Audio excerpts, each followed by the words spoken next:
film yard sale. We're about to watch the boys do something crazy. Oh, there it is.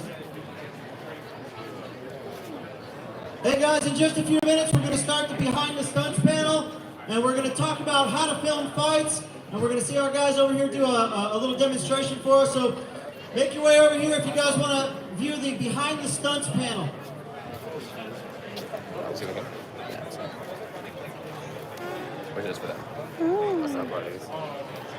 I just want to see them.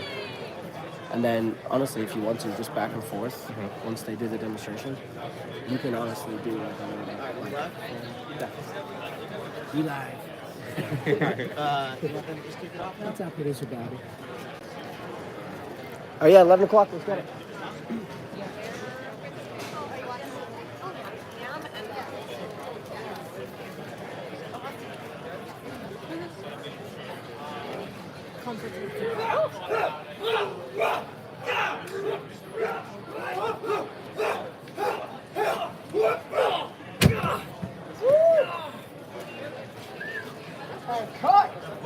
They're fighting over here. What are they doing? Oh my god, I'm really struggling.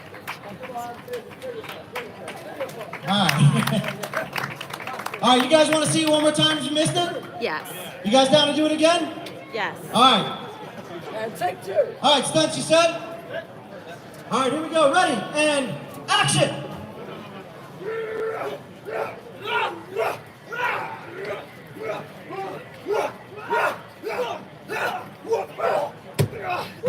Woo! Give a round of applause. So this is Brandon and this is Jared. These are our stunt guys for today. And this is Tom. If you guys don't know, we have a YouTube channel called Behind the Stunts where we break down how to film fights and how to do stuff safely. I always recommend having a stunt coordinator. But I know in the filmmaking world sometimes we want to do stunts and we don't always have the ability to have somebody there. So our channel breaks some of that stuff down, and I always recommend having a professional there. Tom is our host. Say what's up, Tom. What's up, Tom? Alright, g'day guys, my name is Tom. I've been doing stunts for about 10 years now.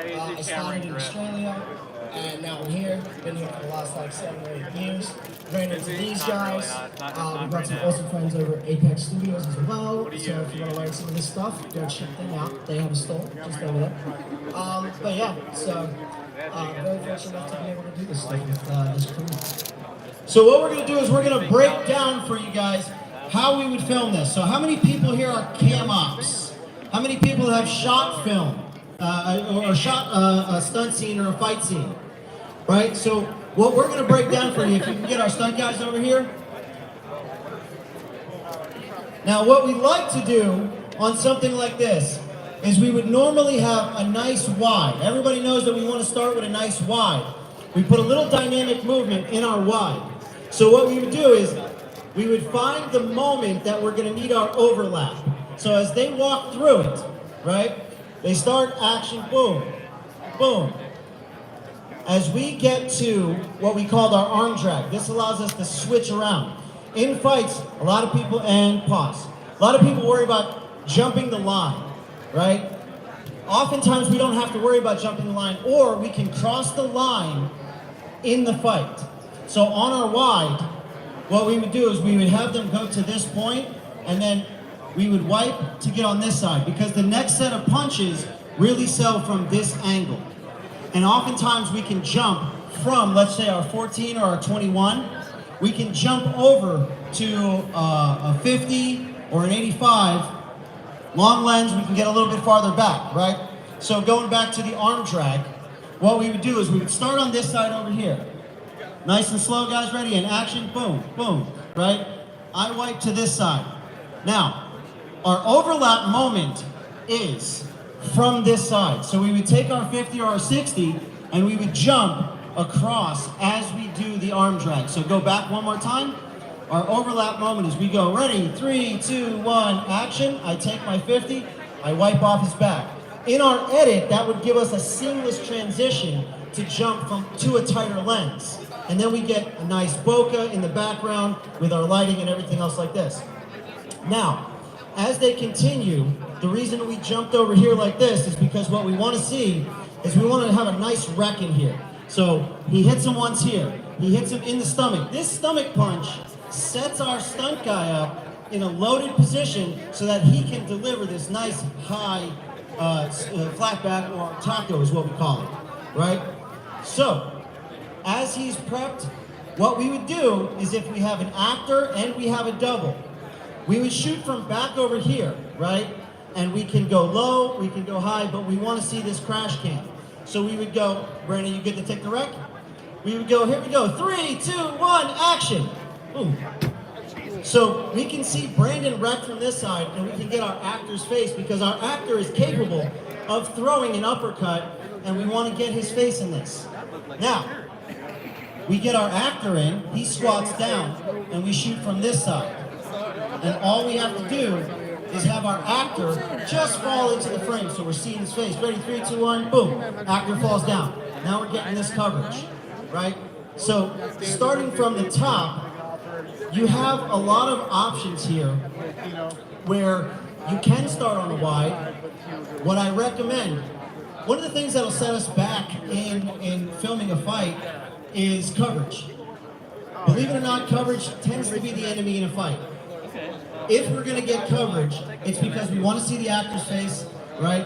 And then we lose it. It looks very muddled, right? We're going to see a couple reactions, So I recommend that if you are going to do coverage, right, you just have them do a couple of beats and a couple of beats showing your actors. When we're doing our wide shot, we want to put a little dynamic movement. We follow left, we follow right a little bit, right? If you're going to get coverage, my recommendation is to go almost at a 45 with your tighter lens. Stay a little bit farther back. You can go on a 50 if you want. So if you guys start from the beginning, it's almost an OTS. But what you want to do is, if I stay out here, I lose the dynamics of it. So what you want to do is, if you're going to be in here, start back at the beginning real quick, guys. If you're going to get coverage on a fight, what you really want to do is the same that you did on your wide. You can come out like this, but it's going to look different. It's going to look like it's punched in, right? And as they go, they slow down their speed, ready, and action, and we follow the punches. So if that hand goes over this way, we do a little bit of left, a little bit of right. We do the same thing from the other side so that we get a little bit of that tighter coverage. If you're going to go in the coverage route, one thing that will save you completely is a neutral. If you have the ability to go above or a worm's eye, the worm's eye and above will allow you, whether you cross the line in the shot or not, you can go to this side, down to the bottom, over here, up top, and in your edit, you can go from any shot to your neutral. Your neutral is the stitching point that allows you to be able to edit this seamlessly and the audience doesn't get confused. All right, so within that, I will open it up to, does anybody have any questions? Something they've seen, or questions about what we're doing here and how something would be shot? Well, that's great. All right, so on that note, here's what I do recommend is, as I said before, you always want to have a stunt coordinator, and the stunt coordinator will make sure that everything is safe and it's being done correctly. However, in the instance where you're doing a passion project and you don't have the ability to bring in a stunt coordinator, always call anybody in your network to see if they have the experience or have done this, because Josh is a friend of mine over here, but if he's doing a project and I'm not available to help him out, he'll call me up and I'll talk him through how to do this. Because one, we know that in film, we're gonna push the envelope and we're gonna do it ourselves anyway. But the other side of that is, if there's a way to do it safely because you're gonna do it anyway, that's what our show is about. So Behind the Stunts can show you how to sell a punch.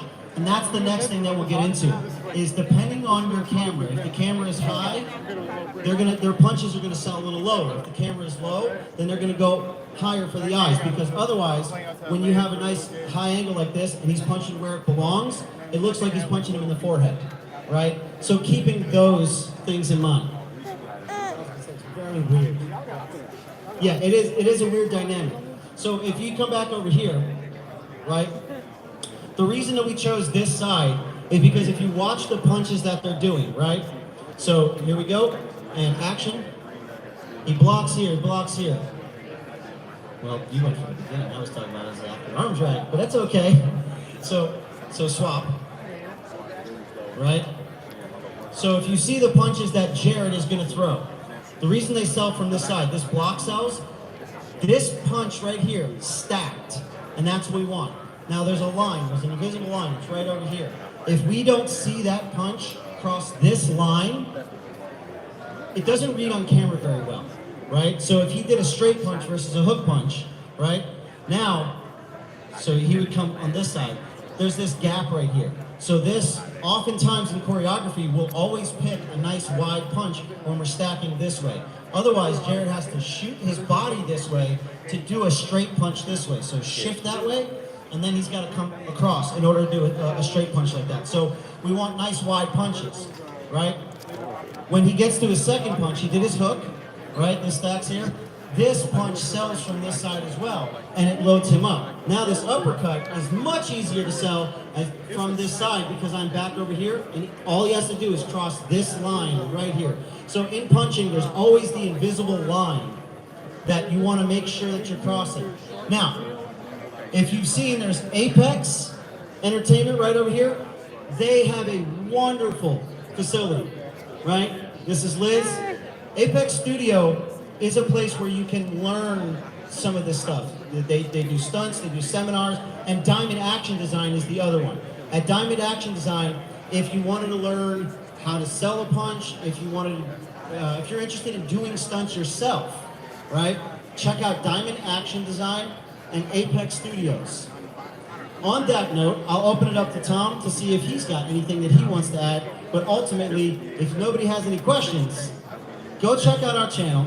Absolutely, and we'll be back at 2 o'clock to do it again, and we have James Hutchison, who was the second unit director for The Bondsman, and we got this guy who was Kevin Bacon's double in The Bondsman, and we're going to be doing this again. So if you enjoyed it or you learned anything, let your friends know and tell them to come back at 2 o'clock for our second round. Thank you, guys.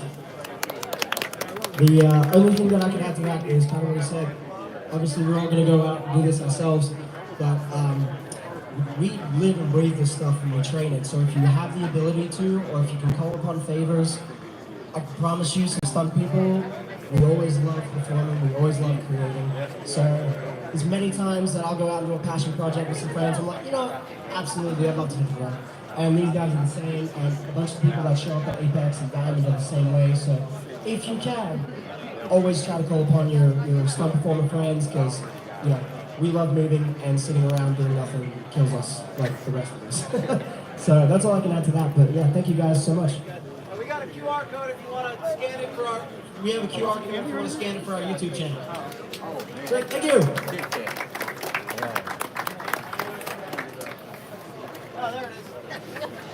I found the QR code.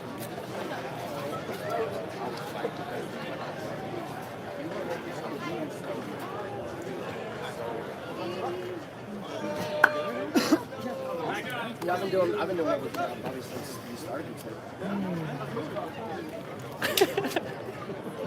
Did it just stop? No, I was wondering if you wanted to stop or not.